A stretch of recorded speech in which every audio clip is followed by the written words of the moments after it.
students, chapter number 2 we are starting of class 8, chapter 2, linear equation in one variable.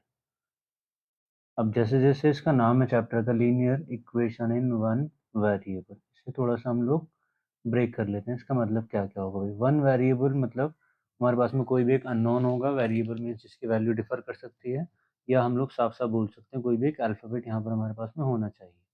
ABCD XYZ PQRST कोई भी हो सकता है। अच्छा, अब ये लीनियर इक्वेशन, सबसे पहले तो हम लोग लीनियर को समझ लेते हैं। लीनियर क्या होगा? कोई भी ऐसा पॉलिनोमियल जिसकी डिग्री 1 हो। डिग्री 1 से मतलब जो हाईएस्ट पावर हो उसमें, जैसे अगर मैं बोल रहा हूँ यहाँ पर 5x, ये कोई हमारा पॉलिनोमियल था या अलजेब्रिक एक्सप्रेशन था, इसकी हाईएस्ट पावर हमें लिखना साफ साफ 1 है। प्लस मैंने बोला यहाँ पर 3 भी अगर मैं लिखूँ तब भी हाईएस्ट पावर अभी तक 1 बन पा रही है, तो ये क्या हुआ? लीनियर हुआ।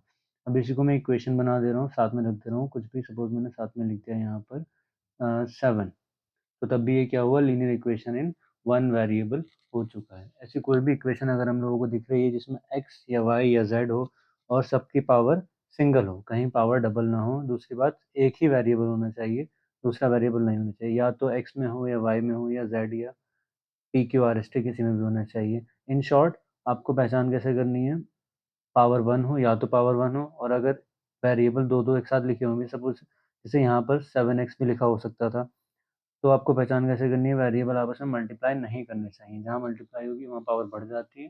तो ये हुआ हमारा linear equation in one variable. अब इसको सॉल्व करेंगे, और इसमें क्वेश्चंस कैसे आते हैं? फर्स्ट टाइप के क्वेश्चन इसमें ये होंगे, सॉल्व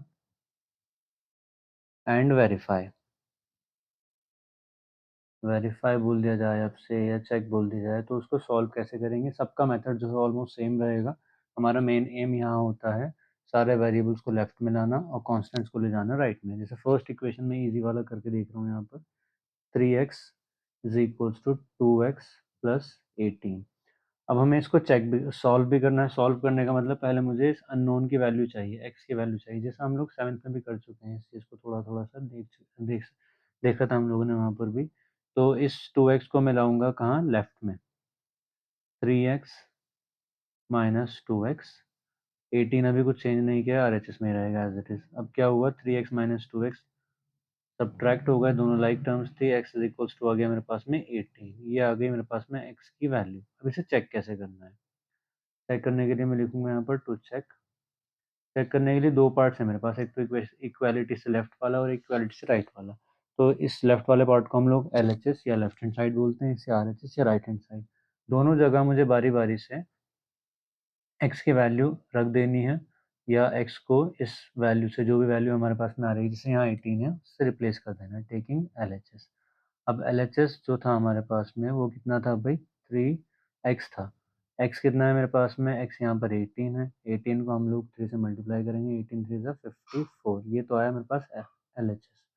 और इसी का मैं अगर RHS देखूँ तो RHS क्या हो जाएगा भाई? RHS was 2x plus 18। x की वैल्यू लगा देंगे, 2 इंटू 18 प्लस 18, 18 टू ज़ार 36 प्लस 18, और हो गया 54। अब RHS देखें और LHS देखें, दोनों के दोनों इक्वल हैं, तो हम लोग बोलेंगे since LHS is equal to RHS therefore verified. कोई भी इक्वेशन में जो वेरिएबल की वैल्यू निकल के आती है वो उस इक्वेशन को सेटिस्फाई करती है, और अगर कभी आपका LHS या RHS इक्वल नहीं आ रहा है, it means you are making a mistake, you have to check your solution again. ये फर्स्ट क्वेश्चन था। इसी टाइप का एक दो क्वेश्चन और करते हैं हम लोग।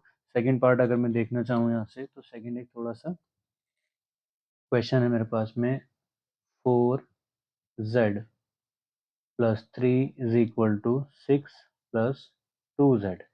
अब मेरा एम क्या होता है इसको सॉल्व करने का? Taking all the variables to the left and constants to the right. 4z was already on the left, we are taking 2z to the left side, and whenever we are taking terms on either side they change their signs। अगर plus है तो minus हो जाएगा, minus है तो plus हो जाएगा, multiply है तो डिवाइड, डिवाइड है तो मल्टीप्लाई। जैसे 2z 6 के साथ में एडिशन में था, तो लेफ्ट में आकर क्या हो गया? सब्ट्रैक्शन में। 6 was already on the right side, we are taking 3 on the right side, so it will be minus 3। हम लोग इन्हें ट्रांसपोज कर रहे हैं लेफ्ट टू राइट, राइट में, राइट टू लेफ्ट में, ठीक है। अब 4z माइनस 2z सब्ट्रैक्ट हो सकते हैं, सेम वेरिएबल है, तो 2z रहा, 6 माइनस 3 भी रहा 3। z की वैल्यू कितनी आ गई भाई मेरे पास में 3। अब मुझे चाहिए था 2z, और सॉरी मुझे चाहिए था z, मैं यहाँ पर लाया हूँ 2z। अब z और 2 का रिलेशन जो है वो आपस में मल्टीप्लिकेशन का है, तो मैंने जैसा भी बताया था साइन ऑपोजिट हो जाते हैं। अब यहाँ लेफ्ट में मल्टीप्लाई में है तो राइट में हो जाएगा डिवाइड में। 3/2z की वैल्यू आ गई है। अब बात आती है इसे चेक करने की। चेक कैसे करेंगे भाई? चेक हम लोगों को सेम वैसे ही करना है, पहले LHS लेंगे फिर RHS लेंगे। मैं यही थोड़ा सा इसे सॉल्व करने की कोशिश करता हूँ। तो चेक चेक अगर मुझे करना है सबसे पहले तो मैं क्या करूँगा, टेकिंग LHS। अब LHS क्या है भाई? इसको हेडिंग के फॉर्म में आप लिख सकते हो, LHS is equal to 4z+3। 4 as it is रहेगा, z की वैल्यू हम लोग यहाँ चाहें तो लाइन एक लिख सकते हैं हर इक्वेशन में, substituting the value of the variable, या substituting z is equal to इतना, या substituting x is equal to इतना, जो भी वेरिएबल की वैल्यू है ये आप लगाना चाहो लगा सकते हो। वैसे कोई इतनी खास इसकी नीड होती नहीं है। z था 3/2 + 3। अब जैसे हम लोगों ने चैप्टर नंबर 1 में सॉल्व किए थे नंबर्स, वैसे ही सॉल्व करना है भाई। 2 से 2 हुआ हमारे, 2 से 4 हुआ, 2 टाइम्स कैंसिल, बचा 2 × 3 + 3। 2 3 जा हुआ 6 + 3 दैट इज 9। ये हमारी किसकी वैल्यू आ गई भाई? LHS की। अब सेम काम मुझे करना है RHS के साथ में, तो टेकिंग RHS। RHS क्या था? RHS था 6 + 2z। पूरा जो भी ओरिजिनल RHS LHS होगा उसे एक बार यहाँ पर लिख दिया करेंगे, क्योंकि उससे हमें एक तो सबसे पहले कंफ्यूजन नहीं होता है, फिर चेकिंग जो लोग करते हैं उन्हें भी साफ साफ दिखता रहता है कि हाँ इन्होंने वैल्यू गलत नहीं लगाई। तो 6 + 2 × z की वैल्यू कितनी है? z था हमारे पास में 3/2, ये वाली वैल्यू दोनों जगह हम लोगों ने रिप्लेस की थी। 2 से 2 हुआ हमारे पास में कैंसिल, बचा 6 + 3, और 6 + 3 तो हो गया 9। LHS और RHS थे इक्वल, तो हमारा जो क्वेश्चन था वो हो चुका है वेरीफाई। फर्स्ट ये खत्म हुआ। अब इसी तरह से एक और थोड़ा सा लेंदी सा क्वेश्चन कर लेते हैं। एक ये है 8x + 4 is equals to 3 within the bracket x - 1 + 7। अब यहाँ पर हमारे पास में लेफ्ट में भी वेरिएबल और कॉन्स्टेंट्स हैं। ये वेरिएबल वाली टर्म हो गई, कांस्टेंट वाली टर्म हो गई। राइट में वेरिएबल कॉन्स्टेंट्स है, लेकिन उससे पहले हम लोग ब्रैकेट को इसको ओपन करेंगे, ठीक है। तो पहले तो इसको लेफ्ट वाली साइड को तो एज इट इज मैं नोट कर रहा हूँ 8x + 4। कभी भी अगर ब्रैकेट साथ में है और सारी की सारी कोई फ्रैक्शनल फॉर्म में नहीं है तो पहले ब्रैकेट को ओपन कर लेंगे हम लोग। 3 को जैसे डिस्ट्रीब्यूशन लॉ हम लोगों ने फर्स्ट चैप्टर में सीखा था उसी तरह से हम लोगों को डिस्ट्रीब्यूट करना है। 3 को मल्टीप्लाई करूंगा x से और 3 को ही मल्टीप्लाई कराऊंगा मैं 1 से। तो अगर मैं डायरेक्ट इसे लिखूं तो 3 × x हो गया 3x, माइनस साइन जो भी साइन होता है वो आ जाता है एज इट इज, 3 1 जा 3 + 7। अब लेफ्ट राइट करने से पहले जो ईदर साइड्स में सॉल्व हो पा रहे हैं उनको सॉल्व कर लो। जैसे 3x था, यहाँ पर x की और कोई टर्म नहीं थी, 3x एज इट इज रहा। -3 + 7 सॉल्वेबल है, माइनस प्लस होगा माइनस, 7 - 3 रहा 4, और साइन भी हमारा प्लस का ज़्यादा नंबर था इसलिए प्लस का आ गया। अब वही काम करेंगे, all the variables on the left and constants on the right. तो 8x रहा, -3x रहा भाई, इज इक्वल टू 4, और माइनस का यहाँ रहा कितना 4। 8x - 3x कितना हुआ 5x हुआ, और 4 - 4 हो गया 0। x इज इक्वल्स टू हुआ 0/5। डिवाइड में 5 इसलिए आया क्योंकि लेफ्ट में मल्टीप्लाई में था, और किसी भी नंबर को अगर 0 में डिवाइड करते हो तो हमारा आंसर 0 ही रहता है। x की वैल्यू आ गई भाई 0। अब जब x की वैल्यू 0 आ गई तो हमें सेम चेक तो करना है अभी। तो टू चेक मैंने यहाँ पर लिखा। टू चेक लिखने के बाद में क्या होता है, सेम वही वाली बात, दोनों LHS और RHS को सेपरेटली सॉल्व हम लोग करते हैं। टेकिंग LHS, LHS कितना था भाई? LHS था मेरे पास में 8x + 4। 8 तो एज इट इज रहना है मेरे पास में, x की जगह मल्टीप्लाई होनी है 0 से। वेरिएबल और नंबर्स अगर साथ साथ में लिखे होते हैं तो उनके बीच का जो ऑपरेशन होता है वो मल्टीप्लिकेशन ही होता है, उसे दिखाने की नीड हम लोगों को होती नहीं है। 0 + 4, या फिर ये हुआ कितना भाई 0, और सॉरी 4। अब RHS में अगर ले लूँ, टेकिंग RHS, तो RHS क्या हुआ यहाँ से? RHS था मेरे पास में 3 within the bracket x - 1 + 7। x की वैल्यू 0 लगा दी तो हुआ 0 - 1 + 7। ये तो ख़त्म हुआ, 3 1 जा हुआ 3, वो भी माइनस का, +7, और 7 माइनस 3 हो गया 4। एलएचएस भी 4 आया था, आरएचएस भी 4 आया था। लिखेंगे since LHS and RHS were equal therefore verified. ये हुआ हमारे पास में यहाँ पर वेरीफाइड। चैप्टर ये कोई ज़्यादा बड़ा चैप्टर नहीं है, बहुत ज़्यादा इजी चैप्टर है और इसे सॉल्व करने में इतनी कोई डिफ़िकल्टी भी हमारे पास में नहीं आती है। तो अब इसी टाइप का एक और क्वेश्चन देख लेते हैं भाई। ये क्वेश्चन था मेरे पास में 3m is equals to 5m minus 8/5। दोनों को हम लोगों ने माइनस किया। माइनस मीन्स वेरिएबल्स को एक साइड में ले गए। कांस्टेंट नंबर तो एक ही था 3m माइनस 5m और कांस्टेंट नंबर तो माइनस 8/5 ही था। सब्ट्रैक्ट मैंने किया 3 माइनस 5 हुआ 2, नेगेटिव वाला साइन बढ़ा तो नेगेटिव का 2m हो गया माइनस 8/5। वेरिएबल्स की सब्ट्रैक्शन ऐसे होता है, सब्ट्रैक्शन या एडिशन, अगर सेम वेरिएबल्स हैं, लाइक वेरिएबल्स हैं, मतलब एक जैसा वेरिएबल है, एक्स हो तो एक्स, वाई हो तो वाई, जेड हो तो जेड, जो सेम वेरिएबल है उसको तो लिख देंगे आप एज इट इज और नंबर्स की माइनस या प्लस कराते हैं। प्लस माइनस में ये होता है और मल्टीप्लाई डिवाइड में हम लोग नंबर्स को मल्टीप्लाई डिवाइड कराते हैं। 8/5 यहाँ पर था। अब इस 2 को देखें, -2 को देखें किस तरह से ऑपरेट करना है। -2 m के साथ में मल्टीप्लाई में था, तो राइट साइड में जाके कैसा हो जाएगा, डिवाइड में हो जाएगा -2। सबसे पहले इस माइनस से हुआ माइनस कैंसिल और 2 4 जा हो गया 8। तो m की जो वैल्यू रही मेरे पास में वो m रहा 4/5। ये आ गई m की वैल्यू पे। अब चेक भी करना है। चेक करने के लिए क्या होगा, लिखेंगे टू चेक और LHS लेंगे यहाँ से, टेकिंग LHS। LHS क्या है भाई, LHS था मेरे पास में यहाँ से 3 × m। मल्टीप्लिकेशन में था m के साथ में 3 तो 4/5 हो गया और 4 3 ज़ा 12/5। ये वैल्यू आ गई है LHS की। इसे चाहे तो आप लोग इस तरह से बॉक्स में रख सकते हो। अब यहीं से हम लोग RHS को भी सॉल्व करेंगे, टेकिंग RHS देखते हैं। RHS था मेरे पास यहाँ पर 5m माइनस 8/5। 5m की वैल्यू थी 4/3 माइनस 8/5। सॉल्व कर लेते हैं भाई। 4/5 वैल्यू थी इसकी, 3 नहीं था, 4/5। m की वैल्यू 4/5 थी।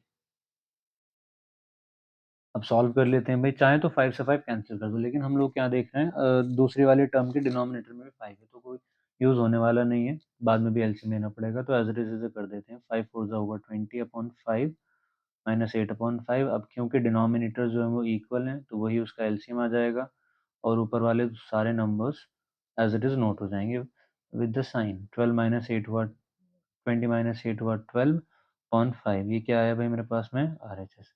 LHS आया था 12/5, RHS भी आया था 12/5, तो लिखेंगे since LHS is equal to RHS therefore verified. ये हुआ हमारे पास में एक और क्वेश्चन इसका सॉल्व। कुछ नहीं करना होता है आपको इन सारी प्रॉब्लम्स में, आपको बस वेरिएबल्स को ले जाना है लेफ्ट में और कांस्टेंट्स को ले जाना है राइट में। हमेशा यही काम हमारे पास में होगा, जो भी वेरिएबल होंगे वो लेफ्ट में हो जाएंगे, जो कांस्टेंट्स होंगे वो राइट में हो जाएंगे। और अगर कहीं ब्रैकेट आपको सॉल्व करना पड़े तो पहले आप उस ब्रैकेट को सॉल्व करोगे। अब इसमें एक क्वेश्चन वैसा भी कर लेते हैं जहाँ पर थोड़ा थोड़ा सा हम लोगों को डिवाइड वगैरह वाला पार्ट भी सॉल्व करना पड़े।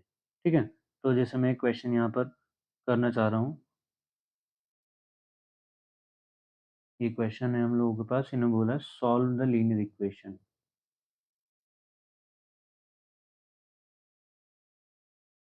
और सॉल्व में है ये x/2 minus 1/5 is equal to x/3 plus 1/4। जब कभी भी इस टाइप की आपके पास में प्रॉब्लम आ जाती है कि फ्रैक्शनल में है हमारे पास में या रैशनल फॉर्म में हमारे पास में ये आ गए हैं वेरिएबल्स, तो आप क्या करोगे, आपके पास दो ऑप्शंस होते हैं। या तो अगर एलसीएम नहीं है दोनों साइड में लिया हुआ तो एलसीएम ले लो, फिर क्रॉस मल्टीप्लाई कराओ, या फिर पहले सारी वेरिएबल वाली टर्म लेफ्ट में ले लो, कांस्टेंट्स वाली टर्म राइट में ले लो। ये क्वेश्चन मुझे दिख रहा है साफ साफ सेपरेटेड है।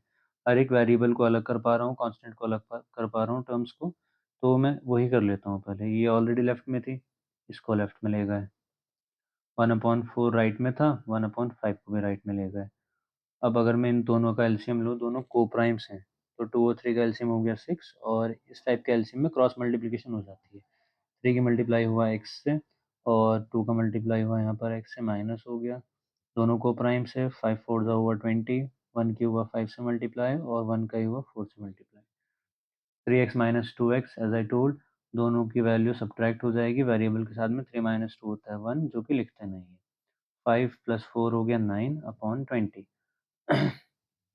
क्या आया भाई ये हुआ x upon 6 is equals to 9 upon 20। थोड़ा सा इसे और सॉल्व हम लोग करेंगे तो x इज इक्वल टू हो जाएगा 9 मल्टीप्लाइड बाई 6 अपॉन 20।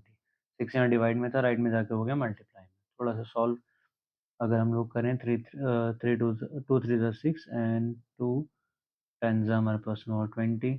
x की वैल्यू आ गई 9 3 ज़ा 27 अपॉन 10। ये किसकी वैल्यू है भाई, x की। इस टाइप के क्वेश्चन भी हम लोग इजीली कर सकते हैं। इसका एक और क्वेश्चन देखते हैं, then we will end this. एक और क्वेश्चन थोड़ा सा इसका एक क्वेश्चन है हमारे पास में, ये x minus 5 upon 3 is equals to x minus 3 upon 5। ये ऑलरेडी दिख रहा है साफ साफ कि एलसीएम लिया हुआ है यहाँ पर। तो आप इस टाइप के क्वेश्चन में दो ऑप्शंस होते हैं, या तो उन्हें सेपरेट करो और सेपरेट करके इस फॉर्म में ले आओ, जिस फॉर्म में पुराना वाला क्वेश्चन गिवन था, सबको अलग अलग करके, या फिर अगर ऑलरेडी एलसीएम लिया हुआ है तो आप कर दो क्रॉस। 5 को करोगे आप लेफ्ट वाले पार्ट से मल्टीप्लाई और 3 को करोगे आप राइट वाले पार्ट से मल्टीप्लाई। दोनों को सॉल्व करेंगे, 5 को हम लोग ऑपरेट करेंगे, 5 का मल्टीप्लाई पहले फर्स्ट टर्म में फिर सेकंड में होगी, तो 5x minus 5 into 5 is equal to same will do with x, 3x minus 3 into 3। Solve किया मैंने तो 5x minus 25 is equal to 3x minus 3 3 ज़ा 9। अब ये क्वेश्चन हमारा वैसा हो गया जैसे स्टार्टिंग वाले क्वेश्चन हम लोग कर रहे थे। तो वेरिएबल को ले जाएंगे लेफ्ट में, रूल वही फॉलो करना है, चेंजेस हम लोगों को नहीं करने हैं। -9 रहा राइट में ऑलरेडी, 25 राइट में आके हो गया प्लस का। 5x माइनस 3x हुआ 2x और 25 माइनस 9 हुआ 16। x को हम लोग 16 अपॉन 2 लिख लेंगे और x की वैल्यू आ जाएगी यहाँ से 8। इस टाइप के क्वेश्चन ऐसे हम लोगों को सॉल्व करने हैं। मेथड सबका सेम ही रहेगा, थोड़ी सी प्रैक्टिस के साथ में इवन हम लोगों को पता भी चल जाता है कि किस पार्ट में कैसे करना है, क्वेश्चन को कैसे डील करना है। ये सब बातें हमें क्वेश्चंस को करने से पता चलेंगी। हम लोगों को थोड़े ज़्यादा प्रैक्टिस करनी है बस, और कुछ नहीं। Okay, thank you.